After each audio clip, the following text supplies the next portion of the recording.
Good morning students. Welcome to geography classes. 11th class geography chapter number 2 पृथ्वी की उत्पत्ति एवं विकास। Last chapter आपने complete किया था भूगोल एक विषय के रूप में।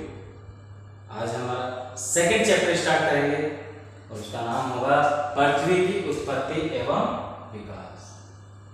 तो देखो टॉपिक या चैप्टर स्टार्ट करने से पहले थोड़ी सी अगर आपसे मैं बातें कर लूं तो शायद हो सकता है आपका ये टॉपिक बहुत इजी हो जाए। जब हम छोटे थे तब से 11th-12th क्लास में आ चुके हैं या 10वीं पास कर चुके हैं, लेकिन कई पर्सन ऐसे हैं जो आज तक उनका आंसर हमें नहीं मिल पाया। कैसे? वैसे तो बहुत सारे हैं, लेकिन जब हम छोटे थे तो हमें छोटी कहानियाँ या फिल्मों में आपने कुछ ऐसे गाने भी सुने होंगे, कुछ ऐसी कहावतें भी सुनी होंगी। चंदा मामा, चांद तारे। तारों को तो आप कैसे बताते हो? जैसे मैंने ये शेप बनाई तो आप ऑटोमेटिक समझ जाते हो मैं तारे की बात कर रहा हूँ या स्टार की बात कर रहा हूँ। या कुछ इस तरीके का डायग्राम बन के आ जाता है आपके सामने तो आप ये बोलते हो अर्धचंद्राकार,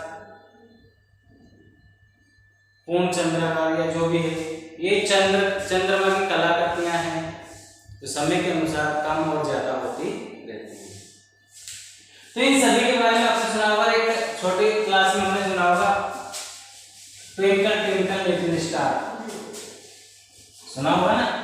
तो ये स्टार जो शेप है ये क्या यही है क्या एडजेक्ट में?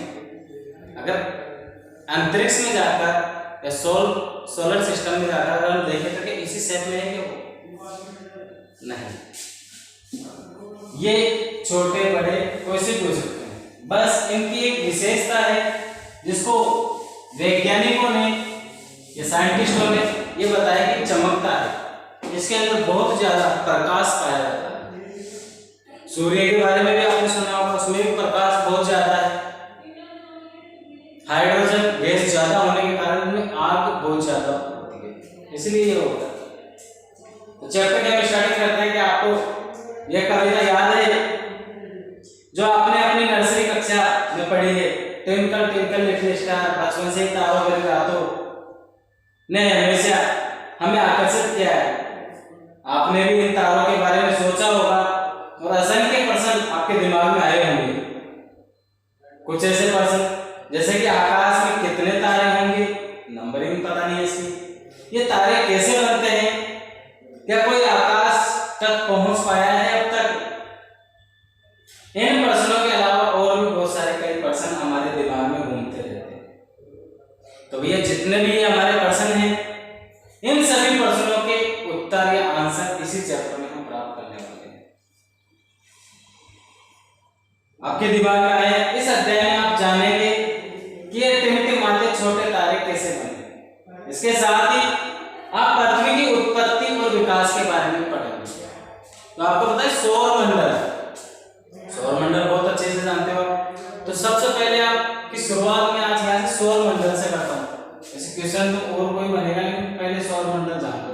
अगर सौर मंडल समझ में आ गया तो हो सकता है हमारा चैप्टर आपको समझ में आए। सौर मंडल किसे कहते हैं? पहला प्रश्न ही होगा ये आपका, तो आप बताओगे सूर्य के परिवार। सूर्य के परिवार को सौर मंडल कहा जाता है। अब सूर्य का परिवार कौन सा है या डायग्राम के साथ समझोगे तो और भी अच्छा रहेगा। सूर्य फैमिली ऑफ हेड होता है, यानी कि सौर मंडल का मुखिया होता है हेड, और इसके चारों तरफ जो चक्कर लगाने वाले ग्रह हैं वो कितने हैं? 8 ग्रह टोटल। कितने हैं भाई? 8। जो आंतरिक ग्रह हैं जो सूर्य के पास हैं उन्हें तो हम आंतरिक ग्रह कहते हैं। क्या कहते हैं? आंतरिक ग्रह। आंतरिक ग्रहों को हम पार्थिव ग्रह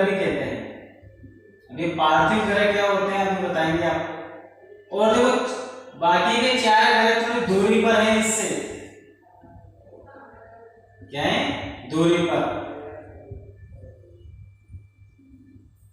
तो यह बाह्य ग्रह कहा जाता है, इनको क्या कहा जाता है, बाह्य ग्रह। बाह्य ग्रह को हम जोवियन ग्रहों के नाम से भी जानते हैं। किस नाम से, जोवियन। तो आपके इसी चैप्टर में क्वेश्चन बनेगा पार्थिव ग्रह और जोवियन ग्रह में अंतर बताइए। तो यहां देखो पार्थिव ग्रह और दूसरा है जोवियन। सामने लिखते हैं, थोड़ा समझ में जाता है। जोवियन ग्रह, पार्थिव ग्रह की विशेषता है ये चट्टानों से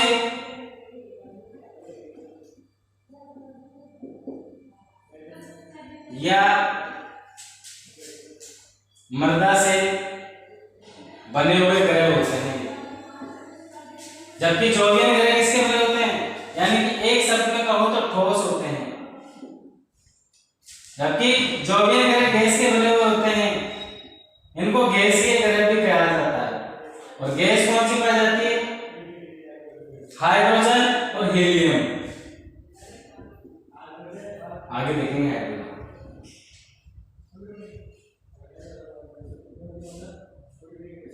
हाइड्रोजन और हीलियम से बने हुए हैं ये ग्रह। समझ में आ गए। तो ये अंतर है इनमें मुख्य।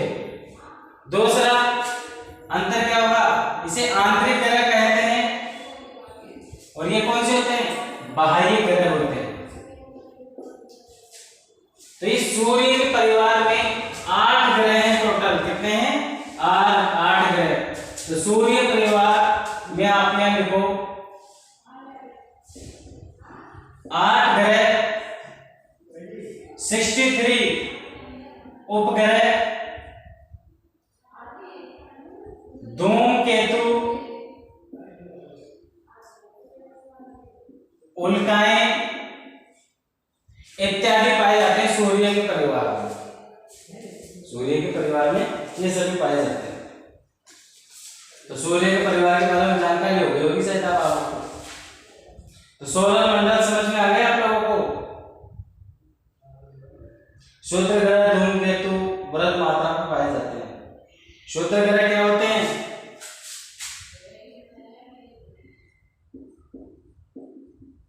छोटे छोटे ग्रह, साइज में कम होते हैं। अब इन 8 ग्रहों में ये 8 ग्रह आपको समझ में आ गए होंगे। नंबर डाल देता हूं, 1 2 3 4 5 6 7 और 8। नंबर 1 बुध ग्रह, सूर्य के सबसे ज्यादा नजदीक है। इसके बाद में है मंगल, तीसरे नंबर पे है पृथ्वी, चौथे नंबर पे है जोवियन ग्रह। कौन सा है, जोवियन ग्रह। और जोवियन ग्रह, सॉरी जोवियन नहीं होता वो, जुपिटर। और जुपिटर को हम कहते हैं बृहस्पति। बृहस्पति ग्रह की जो साइज है सबसे ज्यादा होती है। सबसे बड़ा या लार्ज स्केल का जो ग्रह है, प्लैनेट है, वो कौन सा है, बृहस्पति ग्रह। 5वें नंबर पे आप देखोगे,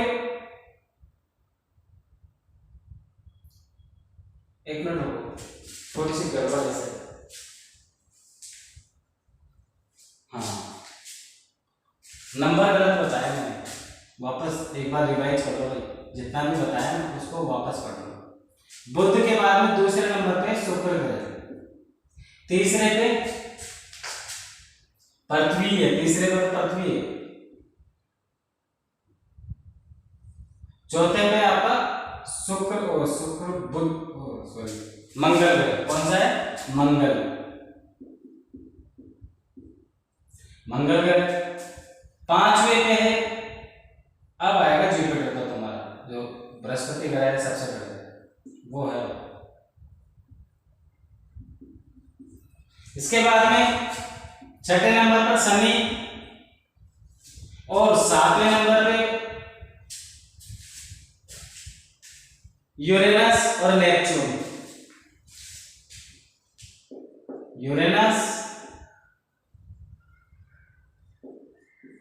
और नेपच्यून। इसको अरुण कहा जाता है और इसको वरुण कहा जाता है हिंदी में। समझ में आ गया? तो ये 8 ग्रहों की लिस्ट।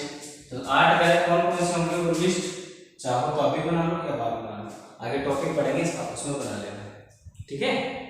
आगे टॉपिक पढ़ेंगे उसके बारे में, तब पढ़ेंगे। तो हम पढ़ रहे थे पृथ्वी के बारे में। किसके बारे में पढ़ रहे थे? पृथ्वी के बारे में। तो पृथ्वी की उत्पत्ति या इसके जैसे और भी बहुत सारे ग्रह हैं, उनकी उत्पत्ति कैसे हुई ये आपको बताना, यही आपका क्वेश्चन होगा। तो पृथ्वी की उत्पत्ति के लिए ही हम इस चैप्टर के बारे में पढ़ेंगे। तो इसके कुछ सिद्धांत दिए गए हैं। क्या दिए गए हैं? सिद्धांत। तो पहला प्रश्न आपका बनेगा आरंभिक सिद्धांत। आरंभिक सिद्धांत ब्रैकेट में लिख लो, पृथ्वी की उत्पत्ति से। पृथ्वी की उत्पत्ति के लिए जो आरंभिक सिद्धांत दिए गए थे वो कौन से दिए गए? शुरुआत में 1796 में स्टार्ट हुआ।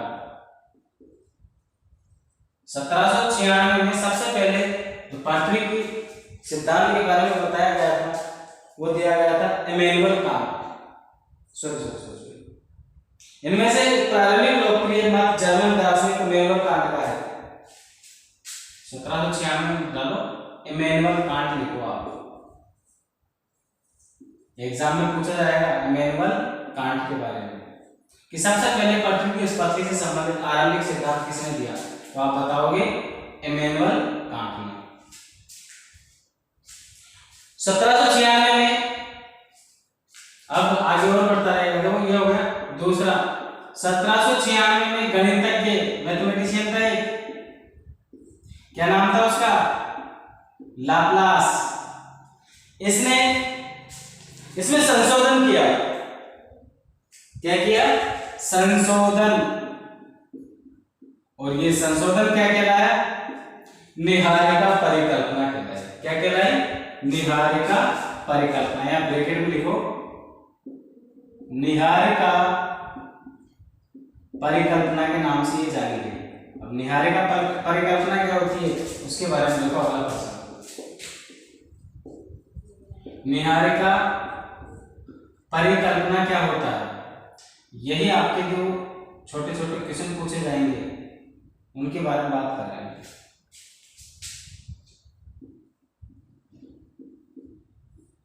निहारिका परिकल्पना क्या है उसको पढ़ो। निहारिका परिकल्पना नेबुलर हाइपोथेसिस के नाम से जानी जाती है और इस निहारिका परिकल्पना से ग्रहों का निर्माण हुआ है। निहारिका परिकल्पना का मतलब यहाँ क्या बताया गया है कि इस परिकल्पना के अनुसार ग्रहों का निर्माण धीमी गति से घूमते हुए पदार्थों के बादल से हुआ। निहारिका परिकल्पना को लिख लो आप, जिससे कि बाद में दिक्कत नहीं आए।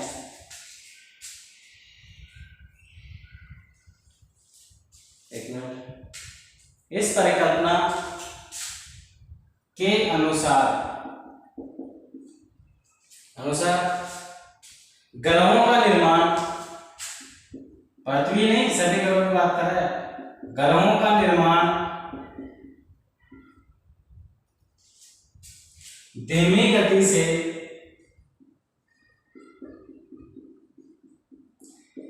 घूमते हुए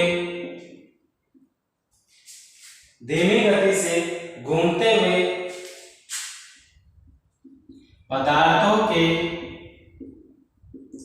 बादल से,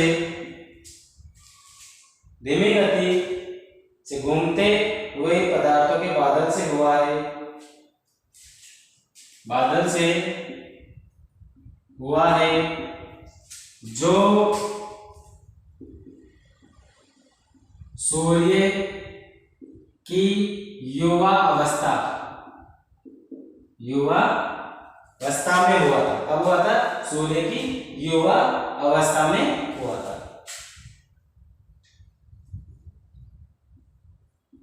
युवा अवस्था में हुआ था। ये जो परिवर्तन आया था ना इसमें वो। तो समझ में आ गया होगा आपको निहारिका परिकल्पना किसे कहते हैं, और ये निहारिका परिकल्पना किसने दी थी, गणितज्ञ लाप्लास ने। ठीक है भाई। आगे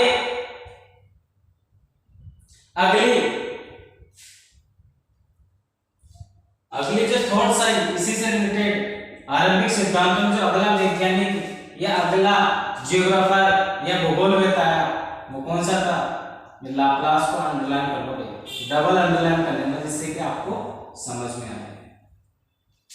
1900 में आया था, कौन था वो, चैम्बरलेन और मोल्टन, दो ही, चैम्बरलेन व मोल्टन, चैम्बरलेन व मोल्टन। इन्होंने क्या बताया, सूर्य से अलग छोटा टुकड़ा जो भविष्य में पृथ्वी बना, इनके अनुसार क्या था कि पृथ्वी का निर्माण या ग्रहों का निर्माण कैसे हुआ, कि ये सूर्य से अलग हुआ एक छोटा टुकड़ा है जो ग्रहों के रूप में बने। सूर्य से अलग हुआ एक छोटा टुकड़ा है जिससे पृथ्वी बनी है। इनका कहने का मतलब क्या है, पृथ्वी बनी है। या पृथ्वी जैसे और भी ग्रह हैं वो भी इसी के कारण बने हैं। ये किसने बताया, चैम्बरलेन और मोल्टन ने 1900 में। इसी मत को समर्थन दिया था, इसी मत को समर्थन देने वाले, देखो आगे लिखा हूं, इसी मत को समर्थन देने वाले भूगोलवेता, वो भूगोलवेता भी हो सकते हैं, एस्ट्रोनॉमी भी हो सकते हैं। कौन थे, सर जेम्स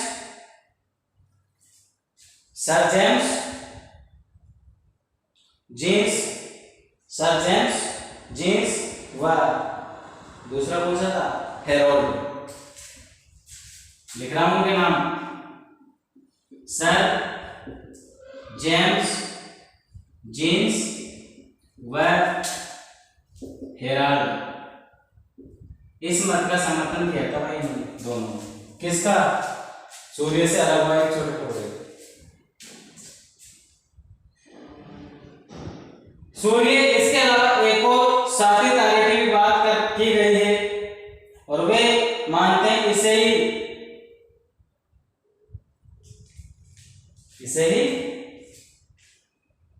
होने की बात मानते हैं। तर्क द्वैतारिक सिद्धांत कहलाता है। क्या कहलाता है, देखो यद्यपि कुछ समय बाद तर्क सूर्य के साथ एक और साथी तारे के बारे में बात हुई। अब कुछ समय बाद और भूगोलवेता आए और उन्होंने कहा सूर्य के जैसे ही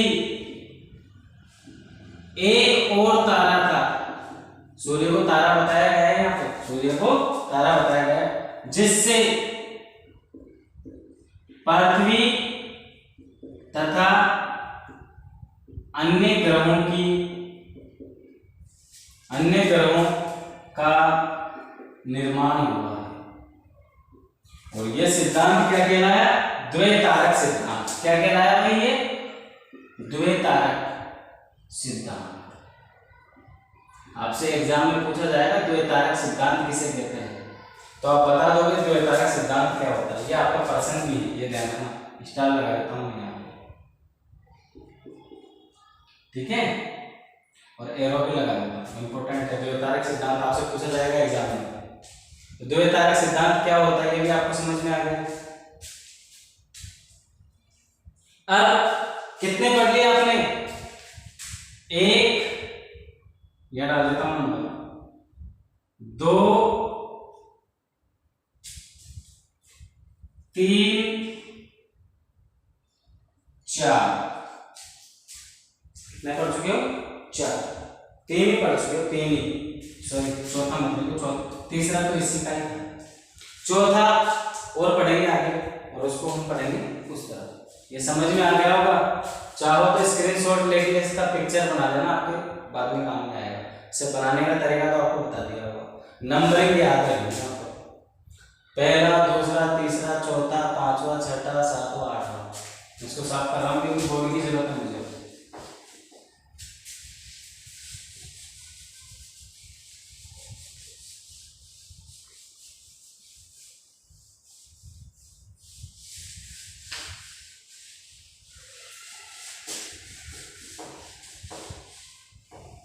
तो जैसे ही आपने ये 3 अलग अलग भूगोल वेता या अलग अलग वैज्ञानिकों ने पृथ्वी की उत्पत्ति के बारे में बताया, अब चौथे के बारे में पढ़ेंगे। और चौथा कहाँ से आया? चौथा था रसिया से। कहाँ से था? ये अब तक तो जर्मनी की भूगोल वेता बता रहे थे, अब आप बताओगे रूस के बारे में। यहाँ स्टार्ट डालो, देखो नंबर डालते रहेंगे तो बढ़िया रहेगा। 1 2 3 और यहां मैं डाल देता हूं चौथा नंबर। चौथा, रूस के ओटो सिम व जर्मन के कार्ल वाइजर ने निहारिका परिकल्पना में संशोधन किया। लिख लो, रूस के ओटो सिम व जर्मन के कार्ल वाइजर ने संशोधन किया। किसमें संशोधन? किसमें किया? निहारिका परिकल्पना ने निहारिका परिकल्पना में संशोधन किया। और वो संशोधन क्या था?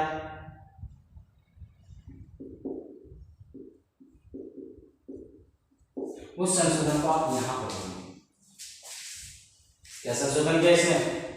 सूर्य एक सौर निहारिकाओं से घिरा हुआ है और इसमें हाइड्रोजन और हीलियम और धूल के कण से बना हुआ।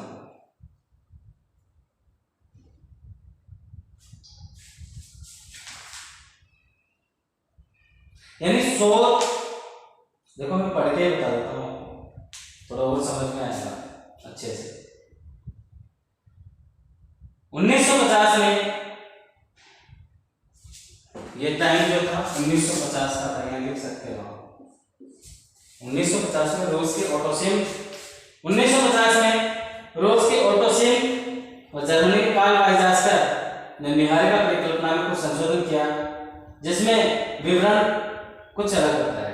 उनके विचार से सूर्य एक सौर निहारिका से घिरा हुआ है जो मुख्यतः हाइड्रोजन और हीलियम और धूल के कणों से बना हुआ है। इन कणों के घर्षण और टकराने से एक चपटी तस्तरी की आकृति के बादलों का निर्माण हुआ और अभिव्यक्ति हुई। तो यहां बताया गया है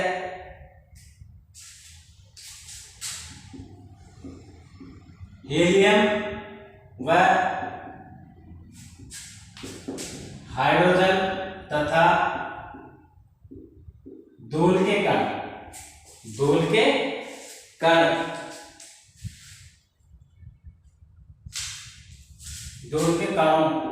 के टकराने व घर्षण से एक चपटी तस्तरी का निर्माण हुआ। चपटी तस्तरी का निर्माण हुआ।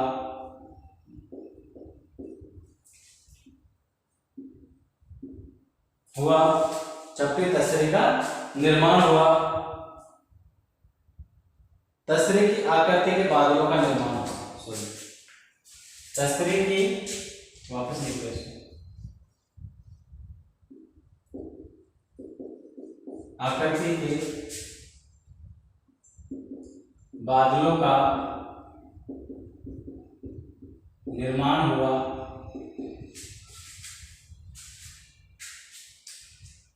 और अभिवर्धी प्रक्रम के द्वारा ही, अभिवर्धी प्रक्रम के द्वारा और अभिवर्धी परक्रम के द्वारा ग्रहों का निर्माण हुआ है। यानी कि ग्रहों का निर्माण कैसे होता है, वापस रिपीट कर रहा हूं, थोड़ा ध्यान से पढ़ लेना, हो सकता है समझ में कम आए। 3 कण थे, हीलियम, हाइड्रोजन और फ्लूर के कणों, जब ये आपस में टकराए और इनका घर्षण हुआ तो एक तस्त्री जैसी चपटी आकृति का निर्माण हुआ। और ये क्या है, बादलों का निर्माण हुआ और इन बादलों में धीरे धीरे परिवर्तन आए और इनकी आकृति बढ़ती गई। और जैसे आकृति बढ़ती गई एक ग्रह का निर्माण माना गया है। तो ये 4 भूगोलवेताओं ने आरंभिक सिद्धांत के आधार पर पृथ्वी की उत्पत्ति बताई। तो एक बार चैप्टर की रीडिंग कर लेते हैं, जो कि आपको थोड़ा और अच्छे से समझ में आ जाए। देखो, पृथ्वी की उत्पत्ति के संबंध में आरंभिक सिद्धांत पढ़ रहा हूं, बुक ओपन कर लो आप। विभिन्न दार्शनिकों और वैज्ञानिकों ने अनेक परिकल्पनाएं प्रस्तुत की। इनमें से सबसे पहले एक लोकप्रिय मत जर्मन दार्शनिक इमैनुअल कांट का था, और वो कौन सा था, निहारिका परिकल्पना। इसी में संशोधन किया गणितज्ञ लाप्लास ने। किसने किया? और उसको निहारिका परिकल्पना के नाम से जाना गया। अभी नेबुलर हाइपोथेसिस या निहारिका परिकल्पना क्या है, इसका अर्थ आप यहां पढ़ सकते हो, पदार्थों का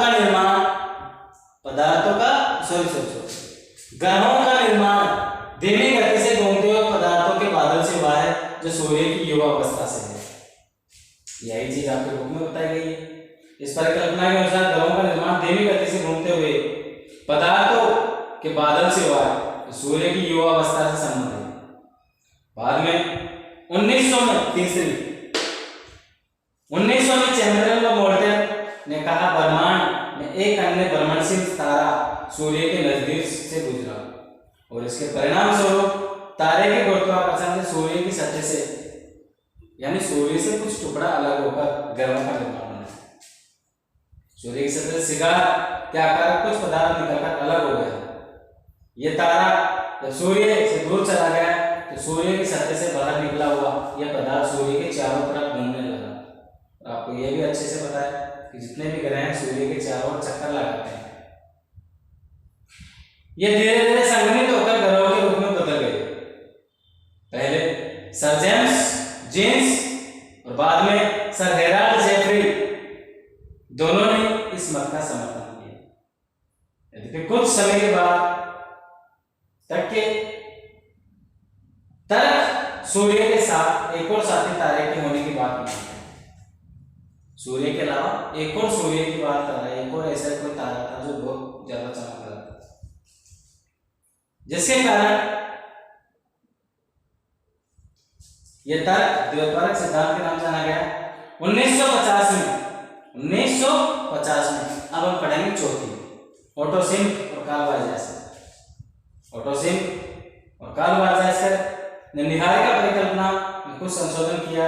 इसमें विवरण कुछ अलग था। विवरण अलग क्या था? उनके विचार से सूर्य एक सौर निहारिकाओं से घिरा हुआ है, जो मुख्यतः हाइड्रोजन, हीलियम और धूल के कणों से बना हुआ है।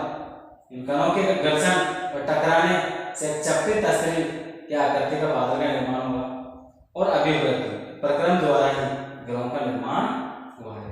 अंततः हुआ वैज्ञानिकों ने पृथ्वी और अन्य ग्रहों को ही नहीं वरन पूरे ब्रह्मांड की उत्पत्ति संबंधी समस्याओं का समझने का प्रयास किया। तो यह आरंभिक सिद्धांत जो आपका पहला प्रश्न होगा, प्रश्न नंबर 1 लिख रहा हूं यहाँ पे, ठीक है।